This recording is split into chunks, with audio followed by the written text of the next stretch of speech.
Dialektika Dr. Wahidin Sudirohusodo dengan kelompok priai Jawa. Sejak berdirinya sekolah-sekolah yang dikuasai oleh orang-orang Eropa dan cakupan siswa-siswanya hanya tertentu dan juga sangat terbatas, kemudian Dr. Wahidin Sudirohusodo dalam suatu aksi mengumpulkan dana beasiswa atau studies fund.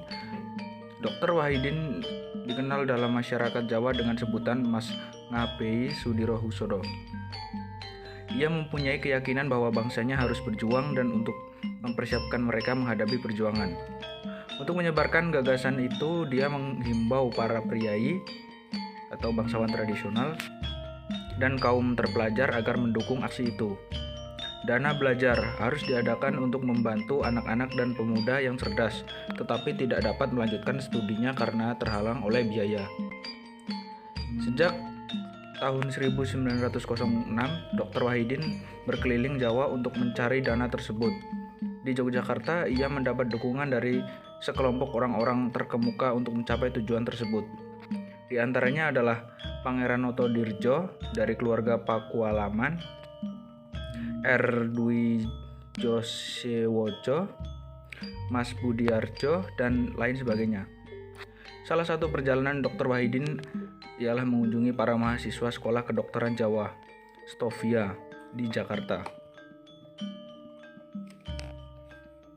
Sebelum berkeliling Jawa, pada tahun 1901, Dr. Wahidin Sudirohusodo menjadi direktur majalah Retno Dumila yang diterbitkan dalam bahasa Jawa dan Melayu, yang dikhususkan untuk kalangan priai.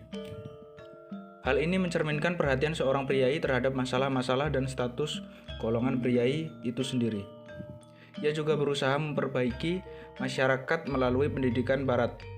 Namun tidak semua golongan priai mendukung hal ini, disebabkan kaum priai birokrasi dari golongan ningrat atau aristokrat mengadakan reaksi jika gerakan tersebut mengancam kedudukan kaum aristokrasi.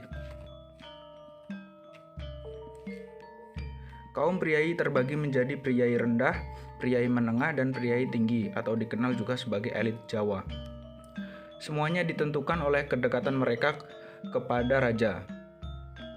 Priai rendahan sangat menginginkan adanya mobilitas sosial dan politik etis menyediakan hal ini.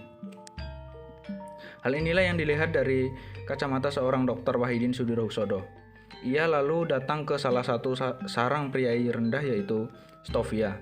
Di sana ia memaparkan idenya tentang studi fund atau dana pelajar yang bertujuan untuk membiayai dan memberikan pendidikan Belanda kepada para priai rendahan agar pikirannya terbuka, atau pada masa modern ini lebih dikenal dengan beasiswa. Ternyata ide Dr. Wahidin diterima oleh kalangan pelajar di Stovia dan memutuskan untuk membentuk suatu organisasi pelajar guna memajukan kepentingan priai rendah. Akhirnya pada 20 Mei 1908, Budi Utomo lahir dan diperingati sebagai Hari Kebangkitan Nasional. Terima kasih, itulah tadi penjelasan dari saya. Apabila ada salah-salah kata dalam penyampaian atau materi atau apapun itu, saya mohon maaf. Saya akhiri, wassalamualaikum warahmatullahi wabarakatuh.